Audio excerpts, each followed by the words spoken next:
여러분, 우리가 만나는 모든 사람을 다 도와주어서는 안 된다고 말씀드리면 아마 마음 한구석이 좀 불편해지실 겁니다. 복음을 믿고 이웃을 내 몸처럼 사랑하라고 배웠는데 당연히 기꺼이 돕는 것이 맞지 않나 싶으시죠? 좋은 신앙인이라면 언제나 웃으며 네, 도와드릴게요 해야 할 것만 같습니다. 하지만 성경을 아주 예리하고 깊은 영적 분별력으로 들여다보면 여러분을 깜짝 놀라게 할 뼈아픈 진실 하나를 발견하게 됩니다. 성경은 우리가 절대 도와서는 안 되는 특정한 사람들이 있다고 아주 명확하게 경고합니다. 왜 그럴까요? 잘못된 사람에게 베푸는 호의와 도움이 오히려 하나님을 향한 철저한 불순종이 될 수 있기 때문입니다. 하나님은 우리가 감정이나 사람들의 시선, 사회적 압박이 아니라 오직 하나님 그분께 순종하기를 부르셨습니다. 그래서 오늘은 하나님을 향한 순절한 순종을 위해, 그리고 여러분 자신의 영혼과 삶을 지키기 위해 우리가 결단코 도와서는 안 되는 6부류의 사람들에 대해 깊은 이야기를 나누어 보려고 합니다. 첫째, 여러분의 관대함을 교묘하게 조종하고 이용하려는 사람을 돕지 마세요. 많은 그리스도인들이 인정하기 힘들어하는 현실부터 짚고 넘어가 볼까요?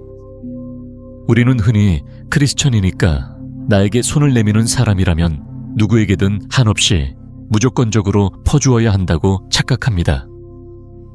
하지만 예수님조차도 그저 자신의 입속만 챙기려는 사람들에게는 아주 단호하게 선을 그으셨다는 사실을 아시나요?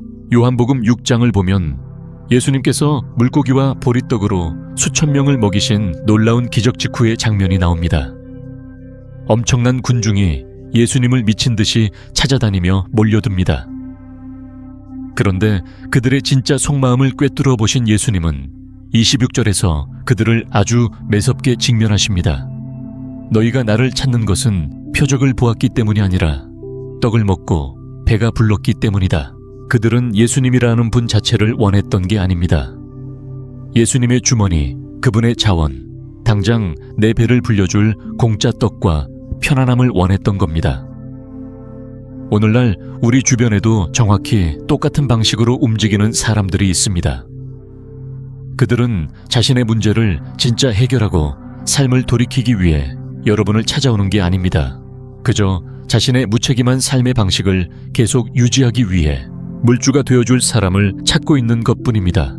그들은 우리 마음속에 있는 찌릿한 미안함, 그 죄책감을 건드리는데 아주 도같은 사람들입니다. 여러분의 감정을 흔들어 놓기 위해 아주 정교하게 짜인 슬픈 사연들을 늘어놓죠. 끊임없이 피해자 코스프레를 하면서 만약 당신이 나를 돕지 않는다면 당신은 정말 나쁜 크리스천이고 매정한 사람이라고 느끼게 만듭니다. 하지만 진실을 말씀드릴까요? 남을 조종하는 자들은 여러분의 희생과 관대함을 결코 고마워하지 않습니다. 그저 개걸스럽게 소비해버릴 뿐입니다. 그러다 여러분이 마침내 정신을 차리고 이제는 안 되겠습니다 라고 선을 긋는 순간 그들은 적반하장으로 불쾌해하며 공격합니다. 마치 여러분이 당연히 갚아야 할 빚이라도 떼먹은 것처럼 당당하게 요구하죠. 여러분, 감정적인 조종과 협박에 이끌려 여러분의 귀한 헌신을 빼앗기지 마십시오. 예수님은 배고픈 군중의 압박에 결코 휘둘리지 않으셨습니다. 여러분도 그러셔야 합니다. 조종하려는 자들에게는 단호히 문을 닫으십시오. 우리의 나눔은 죄책감이 아니라 오직 성령님의 인도하심을 따라 흘러가야 합니다. 둘째, 악을 승인하거나 스스로 악을 행하는 자를 돕지 마세요. 이 부분을 온전히 이해하려면 신앙의 깊은 성숙이 필요합니다. 누군가가 죄와 중독, 불의의 길을 계속 걸어갈 수 있도록 돕는 것은 하나님의 뜻을 정면으로 거스르는 일입니다. 로마서 1장 32절은 우리에게 섬뜩할 정도로 무서운 경고를 던집니다.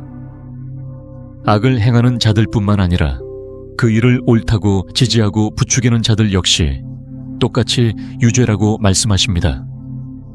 그들의 행동을 즐기거나 그들이 더 쉽게 죄를 지을 수 있도록 판을 깔아주는 사람들 말입니다. 현실 속에서 이런 일들은 아주 교묘하고 소름 돋는 방식으로 일어납니다. 뻔히 도박이나 술 같은 파괴적인 습관에 탕진할 줄 알면서도 그저 마음이 약해져서 친척에게 돈을 쥐어주는 행동이 바로 그것입니다. 가정을 버리고 불륜을 저지르며 살아가는 사람을 내 집에 숨겨주면서 우리는 당신을 정죄하지 않아요 라고 말하는 것. 직장이나 가정에서 친구가 저지른 뻔뻔한 거짓말이 들통나지 않도록 그 결과로부터 도망칠 수 있게 덮어주는 것. 여러분, 만약 여러분이 지금 그렇게 하고 계신다면 그것은 그 사람을 사랑하는 게 아닙니다. 여러분은 방금 그 사람의 영적인 공범이 된 것입니다. 금전적으로 지원해주고 감정적인 방패막이가 되어주고 그들의 고의적인 죄를 정당화해주는 것은 오히려 그 사람을 망치는 치명적인 독약입니다. 하나님은 지금 그 사람이 차가운 현실의 바닥에 부딪혀 산산조각나며 깨닫기를 원하시는데 여러분이 그 바닥에 푹신한 쿠션을 깔아주고 있는 셈입니다. 성경이 말하는 진짜 사랑은 누군가의 자기 파괴를 돕는 방조자가 되지 않습니다. 때로는 여러분이 줄 수 있는 가장 위대하고 눈물겨운 사랑의 표현이 바로 단호한 안 돼라는 한마디일 수 있습니다. 그들이 자신이 내린 끔찍한 결정의 무게와 고통을 온몸으로 직면하게 내버려 두십시오. 여러분이 도움을 거절하는 바로 그 순간이 하나님께서 그들의 영혼을 돌이키고 회개하게 만드시는 결정적인 도구가 될 수 있습니다.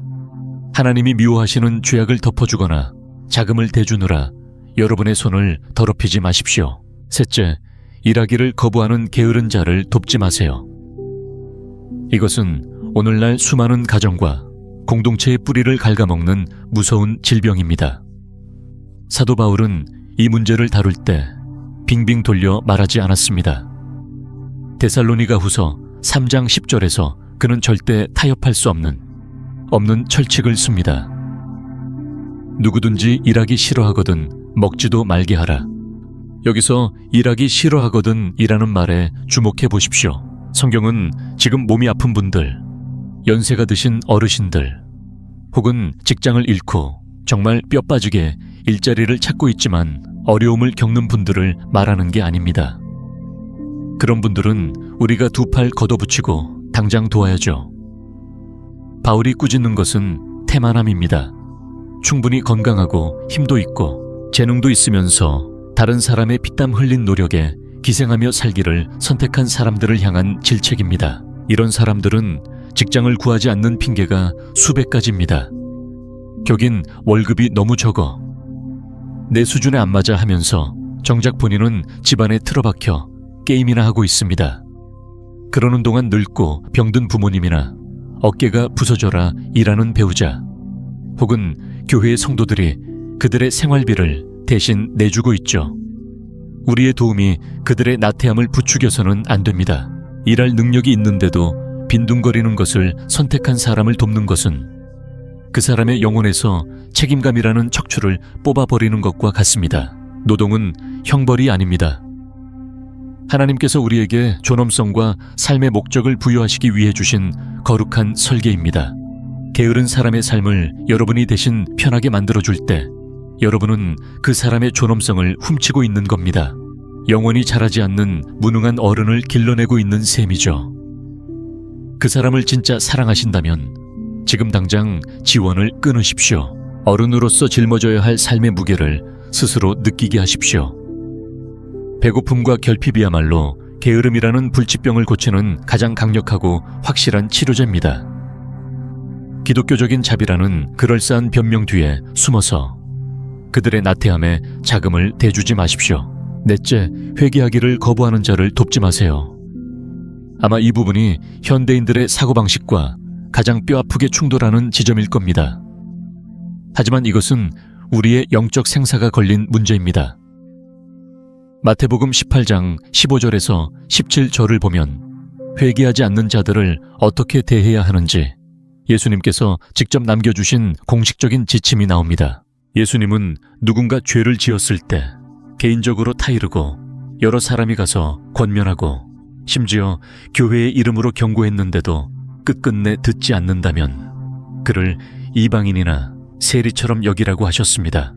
성경이 쓰일 당시 문화에서 이건 엄청나게 충격적이고 극단적인 조치였습니다. 친밀함과 신뢰를 완전히 거두고 믿음의 형제들에게만 주어지는 특별한 영적, 물질적 지원을 뚝 끊어버리라는 뜻이었으니까요. 그를 영적인 울타리 밖의 사람으로 대함으로써 그가 하나님 없이 살아가는 삶의 지독한 영적 갈증과 비참함을 스스로 깨닫게 하려는 것이었습니다. 사도 바울은 고린도전서 5장 11절에서 한 걸음 더 나아갑니다. 스스로 형제라 부르면서도 음행을 저지르거나 탐욕을 부리는 자와는 사귀지도 말고 그런 자와는 함께 밥을 먹지도 말라고 명령합니다. 그 시절 누군가와 함께 식사하지 않는다는 것은 그 사람의 회개 없는 삶을 절대 용납할 수 없다는 가장 강력하고도 공개적인 거절의 표시였습니다. 또 데살로니가후서 3장 14절과 15절에서 바울은 말씀을 거역하는 자를 지목하여 사귀지 말고 그로 하여금 부끄러움을 느끼게 하라고 지시합니다. 많은 사람들이 이 구절을 읽고 이렇게 말합니다. 목사님, 너무 사랑이 없는 거 아닌가요? 너무 잔인해요. 하지만 여러분, 완전히 틀렸습니다. 이런 도움의 단절, 의도적인 거리두기는 결코 미움이나 경멸에서 나오는 게 아닙니다. 이것은 하나님께서 직접 디자인하신 아주 정밀한 영적 치료 요법입니다. 그 목적은 단 하나, 그 사람이 공동체를 잃어버린 상실감과 자신이 저지른 행동의 차가운 결과를 온몸으로 막고 정신을 차리게 하는 것입니다. 만약 여러분이 하나님을 향해 뻔뻔하게 반역하며 살고 있는 사람을 계속 챙겨주고 지지해주고 그 앞에서 웃어준다면 여러분은 지금 그 사람의 영혼을 살리려는 하나님의 수술을 방해하고 있는 겁니다. 여러분이 그 사람의 양심에 마취 주사를 놓고 있는 겁니다. 때로는 여러분이 곁에 있어 주지 않는 것, 여러분의 무거운 침묵, 여러분의 지원을 거두어드리는 그 텅, 빈 자리야말로 그 사람의 평생에 들을 수 있는 가장 크고 날카로운 회개의 사이렌 소리가 될 수 있습니다. 다섯째, 분열만 조장하는 자를 돕지 마세요. 우리 주변을 가만히 보면 마치 가는 곳마다 불을 지르고 다니는 어두운 재능을 타고난 것 같은 사람들이 있습니다. 그들은 불화의 씨앗을 뿌리는 자들입니다. 교묘하게 뒷말을 퍼뜨리고 의심의 독을 심고 편을 가르고 결국 공동체의 평화를 산산조각 냅니다. 디도서 3장 10절은 단 한치의 타협도 없는 단호한 명령을 우리에게 줍니다. 이단에 속한 분열을 일으키는 사람을 한두 번 훈계한 후에 멀리하라. 여기서 성경은 그 사람을 이해해보려고 노력하라고 하지 않았습니다. 그 사람 입장이 되어봐라 라고도 하지 않았습니다. 성경의 명령은 아주 서늘합니다. 멀리하라, 아예 관계를 끊으라는 겁니다. 뒤로 물러서십시오. 반역과 분열을 일삼는 사람에게 여러분의 귀한 시간을 내어주고 그들의 말을 들어주고 계속해서 도움의 손길을 내미는 것은 정말 끔찍할 정도로 미련한 짓입니다. 분열은 가정을 박살내고 기업을 무너뜨리고 교회를 파괴하기 위해 사탄이 사용하는 1번 무기입니다. 이간질하는 사람들은 언제나 자기가 불쌍한 피해자인 척하며 여러분에게 다가옵니다. 다른 사람들은 다 틀렸고 자기만 오해받고 억울하다는 그들만의 소설을 들려줍니다. 그들은 자신을 정당화하기 위해 여러분의 공감과 동정심을 빨아먹습니다. 자기 편의 세력을 불리기 위해 여러분의 도움을 이용합니다. 만약 여러분이 그들에게 맞장구를 쳐주거나 돕는다면 그것은 그들의 맹독 같은 행동이 옳다고 도장을 찍어주는 것과 같습니다. 그들의 입에서 나오는 시커먼 독가스가 여러분의 가정과 머릿속으로 스며들게 문을 활짝 열어주는 꼴입니다. 온 세상을 불태우고 싶어하는 방화범의 구원자가 되겠다고 여러분의 평안을 희생하지 마십시오. 여러분의 영적 환경을 철저히 방어하십시오. 남의 험담을 늘어놓는 대화는 가차없이 잘라내십시오. 불화를 뿌리는 자들에게서 여러분의 도움을 거두십시오. 여러분의 삶을 다스리는 하나님의 샬롬, 그 평안은 결코 남과 타협할 수 있는 싸구려가 아닙니다. 마지막 여섯째, 거짓 진리를 전파하는 자를 돕지 마세요. 자, 이제 진리를 향한 여러분의 진짜 충성심이 시험받는 가장 중요한 지점에 도달했습니다. 우리는 지금 성경 말씀에 대한 충성보다 세상의 얄팍한 관용이 더 우상시되는 시대를 살고 있습니다. 하지만 진짜 사랑은 결코 거짓과 이단을 품어주지 않습니다. 요한일서 1장 10절과 11절에서 우리는 신약 성경을 통틀어 가장 무겁고 엄중한 경고 중 하나를 마주하게 됩니다. 누구든지 이 교훈을 가지지 않고 너희에게 나아가거든 그를 집에 들이지도 말고 인사도 하지 말라. 그에게 인사하는 자는 그 악한 일에 참여하는 자임이라. 거짓 교리를 퍼뜨리고 십자가의 복음을 변질시키고 그리스도의 구원 사역을 부정하거나 하나님의 말씀과 정반대되는 것을 가르치는 이단들에게는 단 1%의 지원도 허락해서는 안 됩니다. 고대 사회에서 이 말씀은 이단적인 순회 선교사들에게 문자 그대로 잠자리를 내어주거나 여비를 보태주지 말라는 뜻이었습니다. 오늘날 한국 사회의 문맥으로 가져와 볼까요? 이단 단체나 거짓 교사들의 사역에 후원하지 않는 것, 그들의 책이나 영상을 사보지 않는 것, 그들의 콘텐츠를 공유하지 않는 것, 여러분의 삶이라는 무대에 그들이 발조차 들이지 못하게 철벽을 치는 것을 의미합니다. 만약 여러분이 그리스도의 바른 복음을 전하지 않는 자를 환대하고 그들이 잘되기를 빌어주거나 그들의 사역을 조금이라도 돕는다면 성경은 여러분이 그들의 끔찍한 악행에 동참하는 자가 된다고 선언합니다. 그들이 다른 사람들의 영혼을 사냥하고 혼란에 빠뜨리는 일에 여러분이 소름 끼치는 조력자가 되는 것입니다.